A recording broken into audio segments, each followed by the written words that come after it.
আমাদের অনেক ভাইরাই দেখা যাচ্ছে বিভিন্ন ধরনের খাবার খাওয়ায়। আপনার খাবার খাওয়ায় তাদের খাবারের দামটা একটু কমায় নেয় এবং আমরা আশা করি যে এতে করে আমরা একটা ভালো আসলে বেনিফিটেড হব। আপনার কাছে কি মনে হয় ভাই? মনে করো যখন খাবারের মানটা কমে দেবে তখন হাঁসের ডিমের প্রোডাকশন কমে যাবে, অথচ উনি লাভবান হইতে পারবে না। হাঁসও নষ্ট। বন্ধুরা আসসালামু আলাইকুম, আপনাদেরকে শুভেচ্ছা জানাচ্ছি রংপুর জেলার হরিদেবপুর ইউনিয়নের এটা দিরহালিয়া গ্রাম। এখানে ভরসা ভাই আসলে 300টা হাঁস লালন পালন করতেছেন। এই হাঁসগুলোতে আসলে কেমন খরচ হয়েছে, এই হাঁসগুলোতে কেমন ডিম পাচ্ছেন, আসলে প্রতিদিনের খাবার খরচ কীরকম, বিশেষ কী ধরনের পরিচর্যা করতেছেন, এই ধরনের প্রজেক্ট করার ক্ষেত্রে সুন্দর একটা এক্সপিরিয়েন্স আজকে আপনারা পেতে যাচ্ছেন। আসসালামু আলাইকুম। ওয়ালাইকুম আসসালাম। কেমন আছেন? আলহামদুলিল্লাহ।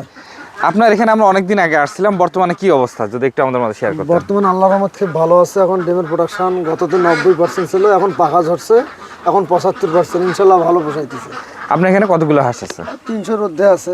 দেখলাম সকালবেলা আপনি ডিম উঠাচ্ছেন। জি। আপনার হচ্ছে কয় খাসি ডিম উঠলো আজকে? আজকে 8 খাসি ডিম উঠলো। 8 খাসি ডিম উঠলো। আপনি আসলে কতদিন থেকে এই খামারের সঙ্গে? আমি এই খামারের সঙ্গে দীর্ঘ 16 বছর যাবত সম্পৃক্ত। আপনি শেডটা দেখতে পাচ্ছি ভাই, মানে শেডটা আসলে দৈর্ঘ্য অবস্থা কেমন আছে? দৈর্ঘ্য আছে 28 হাত আছে, আর প্রস্থটা আছে মনে করো 12.5 হাত। আপনি এখানে সুন্দর একটা পুকুর দেখতে পাচ্ছি ভাই, এই হাঁসগুলো কি পুকুরে ছেড়ে দিচ্ছেন? বর্তমান ঠান্ডার কারণে বেলা যখন দুপুর 12টা 12:30 বাজে তখন একবার গোসল দেই। হ্যাঁ, একবার গোসল দেয়, আর যখন তাপমাত্রা বেশি হবে তখন 2বার গোসল দেবো। আমরা আপনার একটা ভিডিও করছিলাম, ওই ভিডিওতে অনেক মানুষ আপনাকে দেখছে এবং অনেকের সাথে আপনার একটা সম্পর্ক তৈরি হয়েছে। মানুষজন আপনার কাছে কি ধরনের প্রশ্নগুলো করছে ভাই? অনেক প্রশ্ন করে, মনে করো ওনারা হাঁস পালে ডিমের প্রোডাকশন নিতে পারে না, ওনাকে জিজ্ঞেস করি আপনারা কি খাদ্য খাওয়ান আর কি রকম পরিচর্যা করেন। ওনারা বলে আবুল তাবুল ধান দেই, ফিড দেই, তারপরে তোমার ভুসি দেই। মনে ভাই এগুলো সব কিছু চলবে না, এগুলো কিচ্ছু লাগবে না, শুধু 81 ফিট খিলাবেন। ইনশাল্লাহ অনেক লোক আমাকে ফোন দেওয়ার পর অনেক লোক উপকৃত হয়েছে। তাদের 90% পর্যন্ত ডিম আছে। নেত্রকোনার এক ভাই আপনার গতকালকে ফোন দিয়েছিল, ও ভাইয়েরও ইনশাল্লাহ 80, 85, 90% ডিম আসতেছে।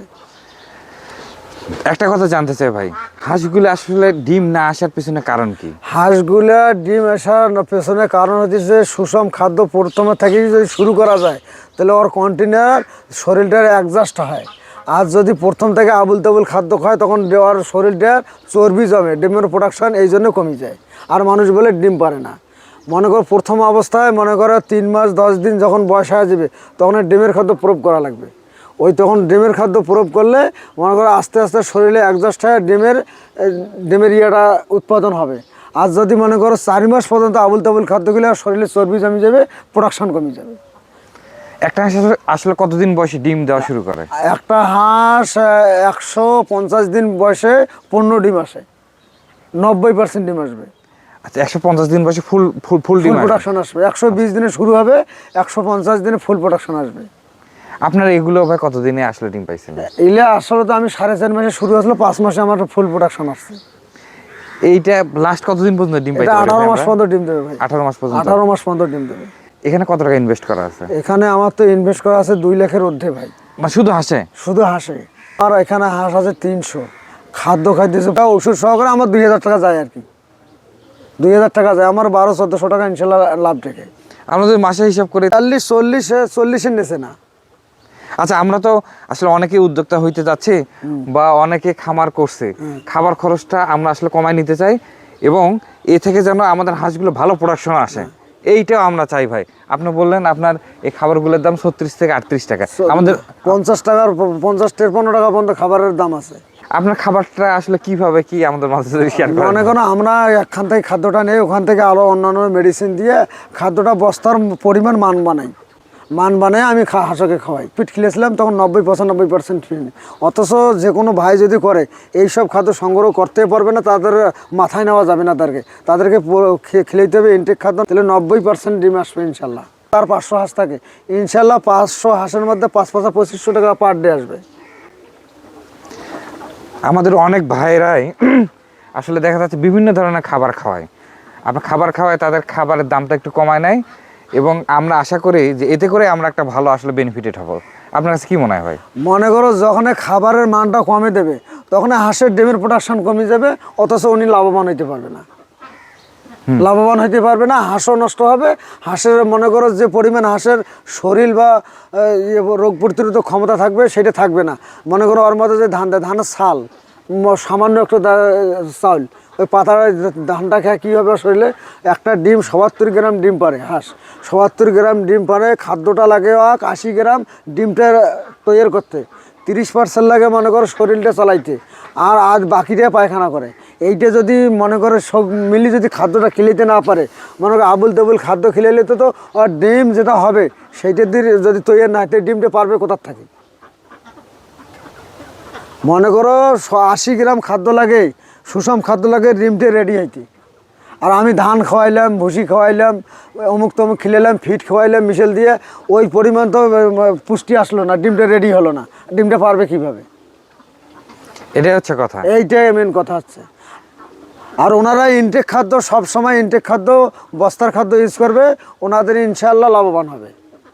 আচ্ছা, এই হাঁসগুলোতে ভাই আপনি আসলে কয়টা ভ্যাকসিন করছেন, কতদিন পর? এটা মনে করো ডাক পেলে করা লাগে, একটা বয়স হয়তো 28 দিনে, একটা 45 দিনে, কলেরা মনে করো 60 দিনে, আবার কলেরা 3 মাস পর আবার করা লাগে, আবার ডাক পেলে করা লাগে 3 মাস পর পর। আমরা তো ভ্যাকসিনগুলো দিলাম ভাই, এরপরে আমাদের আসলে কি কি ধরনের সমস্যার সম্মুখীন হইতে হয়? মনে করো সমস্যা, হাঁস যার আছে তাকে রোগ নির্ণয় করতে হবে কিভাবে।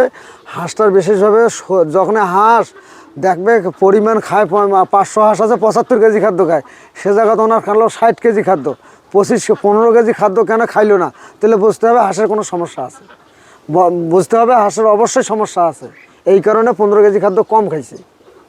তাহলে বুঝে গেল হাঁসটা না হলে জ্বর আছে, না তো সর্দি আছে ভেতরে ভেতরে, অথবা পায়খানার ডিস্টার্ব আছে, তিনটা যে কোনো একটা কারণ আছে, এই জন্য হাঁসটা কম খাইছে, অথচ প্রোডাকশন দিনকে দিন কমে আসতেছে। আমরা সেক্ষেত্রে কি ধরনের পদক্ষেপ নিতে পারি? সেই ধরনের পদক্ষেপ নিতে হবে, হাঁসটা সবসময় সচার দেখতে হবে, হাঁসের প্রথমে পায়খানা ঠিক আছে কিনা, দ্বিতীয়ত হয়তো যে হাঁসটা পরিমাণ মতো খাদ্য খাইতেছে কিনা। আর মনে করো এইটা দিক নির্দেশনা করিয়ে যদি দেখতে যায়, মনে করো পায়খানা ঠিক আছে, খাদ্য কম খাইতেছে, তাহলে দেখা যাইতেছে ওর জ্বর আছে, আর ভেতরে ভেতরে জ্বর বইতেছে, হয়তো বা সর্দি আছে, এই কারণে হাঁসটা কম খাইতেছে। যখন জ্বর সর্দির ওষুধ দেবে, হাঁস কমপ্লিট হয়ে গেলো, আবার পুনরায় সে খাদ্যটাকে আবার খাবে, তখন আবার ডিমের গতিক চলে আসবে। আচ্ছা, হাঁস লালন পালন করার ক্ষেত্রে শুরুতেই তো সবাই অভিজ্ঞতা হয় না, বা অভিজ্ঞ আসলে হয় না, আস্তে আস্তে করতে করতে ভুল থেকে শেখা হয়, শেখা থেকে সামনে অগ্রসর হয়। জি। আচ্ছা ভাই, আর একটা কথা আপনার কাছে জানতে চাই, আমরা অনেকেই আসলে একবারে ডিম পাড়া উপযুক্ত হাঁস কিনতে চাই, ওগুলো খামারে নিয়ে যে লালন পালন করে ওখান থেকে লাভবান হইতে চাই। অনেক ভাইরাই আমাকে বলতেছে, ভাই আমি অমুক খান থেকে হাঁস নিছি, 100টা হাঁসের মধ্যে আমাকে 30টা আসলে অন্য হাঁস দিয়ে দিছে, আমি সেক্ষেত্রে আসলে ক্ষতির সম্মুখীন হয়েছি, এই ব্যাপারটা যদি একটু বলতেন ভাই। মনে করো যে কোনো খামারে যদি রেডি হাঁস কেনে, সেই খামারে যাগর দেখতে হবে হাঁসের সাইজটা কীরকম। মনে করো ওনার আবুল তাবুলে অন্য হাঁস, খামারের হাঁস ঢুকিতেছে নাকি না দিছে, না আগের হাঁস না পেছের হাঁস, ওইটাকে নির্ণয় করতে হবে, 2-4টে হাঁস ধরিয়ে দেখতে হবে, ওয়েট দিয়ে দেখতে হবে এই হাঁসটার ওজন ওয়েট কতটুকু, ওটার কতটুকু। তাতে মনে করো যদি 100-1.5 কেজি হয়, ওটা 1 কেজি 300 গ্রাম হয়, তাহলে তো বুঝে যাবে একে খামারের হাঁস। আর যদি ধরা গেলো 1.5 কেজি আর 1 কেজি, তাহলে বুঝে গেল উনি মিশেল ঢুকিয়ে দিচ্ছে ওনাকে ঠকার জন্যে।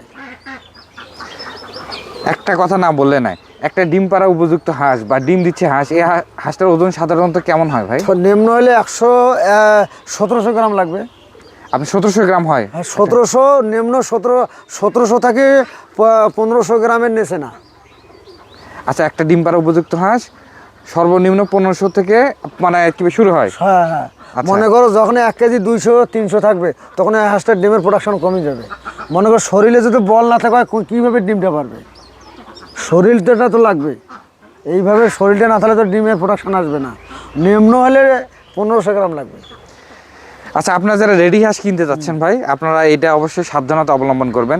ভাইরা দেখা যায় আপনারা হচ্ছে রেডি হাঁস নিচ্ছেন, 100টা হাঁসের মধ্যে 30টা আপনাকে মানে একটু দুর্বল হাঁস দিয়ে দিল, সেক্ষেত্রে কিন্তু আপনারা লসের সম্মুখীন হবেন। এই বিষয়গুলো অবশ্যই জানা দরকার, অবশ্যই জানতে হবে। আর একটা কথা আপনার কাছে জানতে চাই, হাঁস ডিম দিতে দিতে একসময় ডিম আসলে একবার বন্ধ করে দেয়, এদের হচ্ছে পাখা ঝরে যায়, এই ব্যাপারটা যদি একটু বলতেন। মনে করো যখন হাঁসের পাখাটা ঝরবে, তখন হাঁসটার পলকটার মনে করো ওই যে পরিমাণ খাদ্য খায়া মনে করো ডিমটা আসতো, এখন পাখাটা পড়ে যাওয়ার পর ওই খাদ্যটার এখন ওর পাখাট লাগে, ওই পাখাটা পলকটা গালাইতে সময় ওই পলকটার মনে করো পলকটা তো এমনিতে আসে না, ওই পলকটা ভিটামিন লাগে, যে শরীরের পুষ্টি লাগে, পুষ্টি দিয়ে তো পাখাটা উৎপাদন হয়। এই ক্ষেত্রে ডিমটা কমে যায়। যদি মনে করো 90% থাকে, তাহলে আস্তে আস্তে উনি 77 নামবে বা 60 নামবে। যখন ওই পাখাটা পলকটা কমপ্লিট হয়ে গেল, আবার পুনরায় 80-90% ডিম আসি গেল। ওই পলকটা ডিমটা পড়ার কারণ হচ্ছে, পলকটা যে পড়ে ওই পলকটা তো স্বাদে আসে না, শরীরের মধ্যে তো শরীরের রসকস নিয়ে তো পলকটা আসে, এই কারণে ডিমটা কমে যায়। মানুষ বোঝে বলে এই ধরনের সম্মুখীন হয়, আমার ডিম কমে যায়। তাই নয় ভাই, এইটা হতেছে পলকটা ঝরার কারণ হতেছে ওর শরীরে যেটা মনে করো ভিটামিন থাকে, তাক না হলে তো পলকটা গাজাবে না। ওই পলকটা শরীরের থেকে কিছু অংশ নিয়ে পলকটা গাজায়, এই কারণে ডিমটা কমে যায়। আচ্ছা, এই সময়টা কতদিন থাকে ভাই? এই সময়টা বেশি দিন থাকে না, মাসখানিক থাকে। আচ্ছা, 1 মাস খানিক থাকে। 1 মাসের মধ্যে পলক পরা গাজা শেষ হয়ে যায়। আচ্ছা, আমরা তো আপনার কাছে আবার আসবো। আপনার হাঁস পালন নিয়ে ভাই আসলে স্বপ্ন কি, আরো কি স্বপ্ন আছে? আমার স্বপ্ন আল্লাহ পাক যে কয়দিন হায়াতে রাখছে, এই জগতে আল্লাহ যেন আমার জীবনটা শেষ করে দেয়। আচ্ছা, আমরা যখন আসলাম বা আপনি বললেন যে ভাই আমাকে সম্পূর্ণ শেড থেকে শুরু করে সবকিছু একবারে পাল্টায় দিব এবং একবার নতুন আঙ্গিকে করব। আবার আবার পদক্ষেপ নেব, মনে করো আবার সামনের দিকে একটু বাড়ার চিন্তা ভাবনা আছে। আচ্ছা, ইনশাল্লাহ। আর ভাই আপনার নাম, ঠিকানা এবং ফোন নাম্বার আমাদের দর্শকদের মাঝে শেয়ার করে দিবেন। মানে কেউ যদি আপনার সাথে একটু পরামর্শ করতে চায়, ইনশাল্লাহ দিয়ে দেবো। বা একটু কথা বললো, ইনশাল্লাহ ইনশাল্লাহ দেন। আল্লাহর রহমতের অভাব নাই, মানুষের পরামর্শ দেবে, ইনশাল্লাহ তাই উপকৃত হবে ইনশাল্লাহ। আমার নাম মোহাম্মদ ভরসা মিয়া। আমার গ্রামের নাম হচ্ছে বিশ্বনাথপুর দিরহালিয়া। আমাদের ইউনিয়নের নাম হচ্ছে হরিদেবপুর, থানা কোতোয়ালি, জেলা রংপুর, সদর রংপুর। নাম্বার 01780755639। অথবা সবাই আপনাকে অসংখ্য ধন্যবাদ। আমরা একবারে সকালে আসছি, ইনশাআল্লাহ। তো আপনার কাছে অনেক সুন্দর সুন্দর পরামর্শ পাইলাম। তো আপনি ভালো থাকবেন, আপনার খামার ভাই আরো বেশি বড় হোক, এই কামনা থাকবে ইনশাআল্লাহ। হ্যাঁ, তো বন্ধুরা, আপনারা যারা চ্যানেলটি সাবস্ক্রাইব করেন নাই, চ্যানেলটি সাবস্ক্রাইব করে দিবেন। আপনি যদি চান আমাদের সাথে আবার দেখা হোক, আপনি যদি চান আমরা আমাদের এই ধরনের সুন্দর সুন্দর প্রতিবেদনগুলো আপনারা উপভোগ করেন, সেক্ষেত্রে আমাদের চ্যানেলটি সাবস্ক্রাইব করে দিতে পারেন। আজকের মতো বিদায়, আল্লাহ হাফেজ।